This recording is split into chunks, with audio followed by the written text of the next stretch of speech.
Hi, welcome to Sherin's kitchen. இன்றைக்கி நம்ம கிச்சனில் ரொம்ப சிம்பிளான அதே சமயம் ரொம்ப டேஸ்டியான ஒரு ரைஸ் ரெசிபி தான் பண்ண போகிறோம். என்னென்னு பார்த்தீங்கன்னா குஸ்கா. நம்ம எப்போயுமே பண்ணுறோம் பார்த்தீங்கன்னா அந்த மாதிரி குஸ்கா இல்லை. இது சொல்லப்போனால் இது வந்து எம்டி பிரியாணின்னே சொல்லலாம். ஏன்னா நம்ம மட்டன் வேக வச்சு அந்த தண்ணியில் தான் நம்ம அந்த பிரியாணி பண்ண போகிறோம். ரொம்ப ரொம்ப டேஸ்ட்டாக இருக்கும். நீங்கள் மட்டன் பிரியாணி சாப்பிட்ற அதே டேஸ்ட்டில் இந்த பிரியாணி இருக்கும். நம்ம எப்போயுமே பார்த்தீங்கன்னா மட்டன்லாம் போட்டு தான் பிரியாணி பண்ணுவோம்.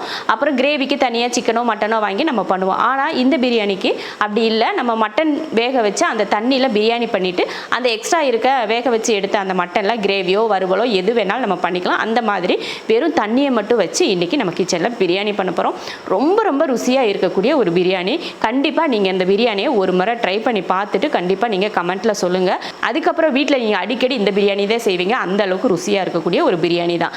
வாங்க அது எப்படி பண்ணலாம் அப்படிங்கிறத பார்க்கலாம். ஃபஸ்ட்டு மட்டனை வேக வச்சு எடுத்துக்கலாம். பார்த்திங்கன்னா 1/2 கிலோ மட்டன் க்ளீன் பண்ணிவிட்டு எடுத்து வச்சுருக்கேன். ரொம்ப நமக்கு எந்த சைஸில் மட்டன் தேவையோ அதை பொறுத்து நீங்கள் எடுத்துக்கோங்க. வறுவலுக்கோ இல்லை குழம்புக்கோ இல்லை பிரியாணிக்கோ எது செஞ்சுக்கிட்டாலும் சரி மட்டன் க்ளீன் பண்ணி எடுத்துக்கோங்க. எடுத்துகிட்டு ஒரு குக்கரில் போட்டுக்கலாம். எலும்போடு இருக்கிற மட்டன் தான் இது. கொஞ்சமாக மஞ்சள் தூள், தேவையான உப்பு. இப்போ தேவையான அளவுக்கு தண்ணி. இதில் 1.5 டம்ளர் தண்ணி இதில் சேர்த்துருக்கேன். 1 டம்ளர் சீரக சம்பா அரிசி ஊற வச்சுருக்கேன். ரைஸுக்கு வந்து இந்த தண்ணியை எடுத்து தான் செய்ய போகிறோம். அதுக்காக இதில் 1.5 டம்ளர் தண்ணி சேர்த்துருக்கேன். கலந்து விட்டுட்டு குக்கர் மூடி போட்டுடலாம். தண்ணி பார்த்திங்கன்னா மட்டனுக்கு மேலே அதிகமாகவே இருக்குது. பார்த்திங்களா, அந்தளவுக்கு தான் தண்ணி ஊற்றி எடுத்துக்கணும். இப்போ மூடி போட்டுடலாம்.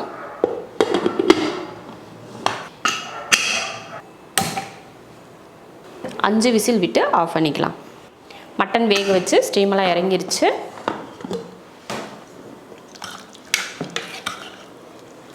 மட்டன் வந்து நல்லா வெந்துருச்சு. இப்போ வந்து நம்ம இந்த தண்ணியை மட்டும்தான் நம்ம எடுத்துக்க போகிறோம். இப்போ நம்ம டம்ளரில் தண்ணி அளந்து ஊற்றணும் இல்லையா, அதே டம்ளரில் நம்ம அளந்து ஊற்றிக்கலாம்.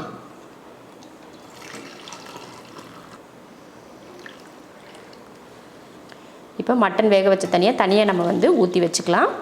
அப்போ தான் நம்ம லாஸ்ட்டில் நம்ம இது பிரியாணிலாம் செய்கிறப்போ நம்ம கடைசியில் ஊற்றுறதுக்கு சரியாக இருக்கும். 1.5 டம்ளர் தண்ணி எடுத்தாச்சு.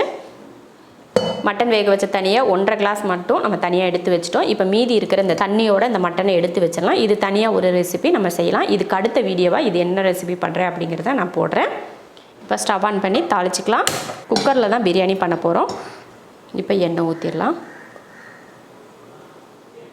எண்ணெய் காஞ்சதுமே 3 கிராம்பு, 3 ஏலக்காய், 3 துண்டு பட்டை, 2 அன்னாச்சிப்பூ, 2 பிரிஞ்சி இலை. பொரிஞ்சதுமே பெரிய வெங்காயம், ஒரு பெரிய வெங்காயத்தை நீல வாக்கில் வெட்டியிருக்கேன், அதையும் சேர்த்துக்கலாம். பச்சை மிளகாய் 4, உங்கள் காரத்தை பொறுத்து மிளகாய் சேர்த்துக்கோங்க. நல்லா பொன்னிறமாக வதக்கிக்கலாம். நம்ம பிரியாணிக்கெலாம் பார்த்திங்கன்னா எப்படி வதக்குவோமோ அதே மெத்தடில் இதை வதக்கிக்கணும். பாருங்கள், இந்த அளவுக்கு நல்லா வதங்கிருச்சு பாருங்கள். வதங்கினதுக்கப்புறமா தக்காளி சேர்த்துக்கலாம். ஒரே தக்காளி, ஒரு பெரிய தக்காளியாக ஒரு தக்காளி.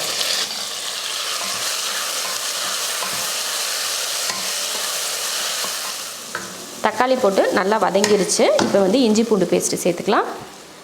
ஒரு 3/4 ஸ்பூன் அளவுக்கு இஞ்சி பூண்டு பேஸ்ட் சேர்த்து அதையும் வதக்கி விட்டுலாம். அடுத்து மிளகாத்தூள் 1/2 ஸ்பூன், கரம் மசாலா தூள் 1/4 ஸ்பூன். இந்த கரம் மசாலா தூள் வந்து நம்ம சேனலில் இதுக்கு முன்னாடி அப்லோட் பண்ணியிருக்கோம். அதோட லிங்க் வந்து நான் கீழே டிஸ்கிரிப்ஷனில் கொடுக்குறேன், பார்த்துக்கோங்க. அதே போல் பிரியாணி மசாலாவும் நம்ம எப்படி பண்ணலாம், இஞ்சி பூண்டு பேஸ்ட் எப்படி அரைக்கலாம், எல்லா லிங்க்குமே நான் கீழே கொடுக்குறேன், நீங்கள் செக் பண்ணி பார்த்துக்கோங்க. அடுத்து தயிர் சேர்த்துக்கலாம். 1, 2, 3, ஒரு 3 ஸ்பூன் அளவுக்கு தயிர்.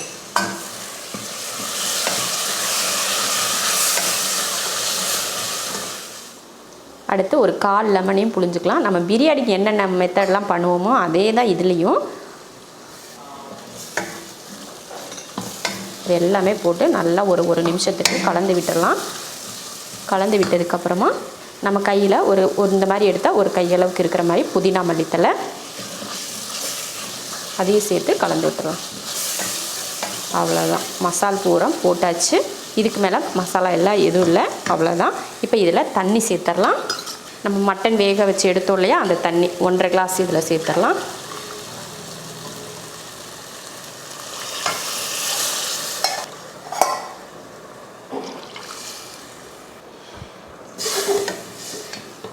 உப்பு வந்து நமக்கு தேவைப்படாது. எதுக்காகனா நம்ம வந்து மட்டன் வேக வைக்கிறப்போ உப்பு போட்டிருந்தோம், அதனால உப்பு போட தேவையில்லை. ஒருவேளை பத்தலைனா மட்டும் லைட்டாக உப்பு சேர்த்துக்கோங்க. நீங்கள் டேஸ்ட் பண்ணி பாருங்கள் மட்டன் தண்ணியை, உப்பு எப்படி இருக்குன்னு பார்த்துட்டு கொஞ்சம் உப்பு சேர்த்துக்கோங்க. அவ்வளோதான். அடுத்து அரிசி சேர்த்துடலாம். நம்ம தண்ணி ஊற்றணும் இல்லையா, அதே டம்ளரில் 1 டம்ளர் அரிசி. இது வந்து சீரக சம்பா. நீங்கள் இதில் பாசுமதி சேர்க்கணுன்னாலும் சேர்த்துக்கலாம்.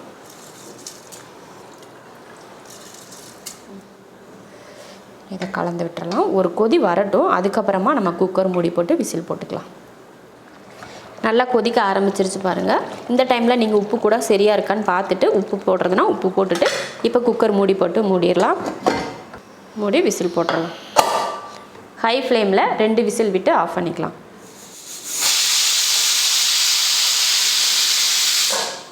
ரெண்டு விசில் விட்டு ஆஃப் பண்ணியாச்சு. ஸ்டீம் இறங்கினதுக்கப்புறம் பார்த்துக்கலாம். ஸ்டீம் இறங்கினதுக்கப்புறம் குக்கரை ஓப்பன் பண்ணி பார்க்கலாம். மட்டன் தண்ணி ஊற்றி நம்ம பண்ண பார்த்திங்கன்னா எம்டி பிரியாணி எவ்வளோ சூப்பராக ரெடியாக இருக்குது. அரிசியும் பார்த்திங்கன்னா ஒன்று கூட குலையாமல் உடையாமல் வந்திருக்கு.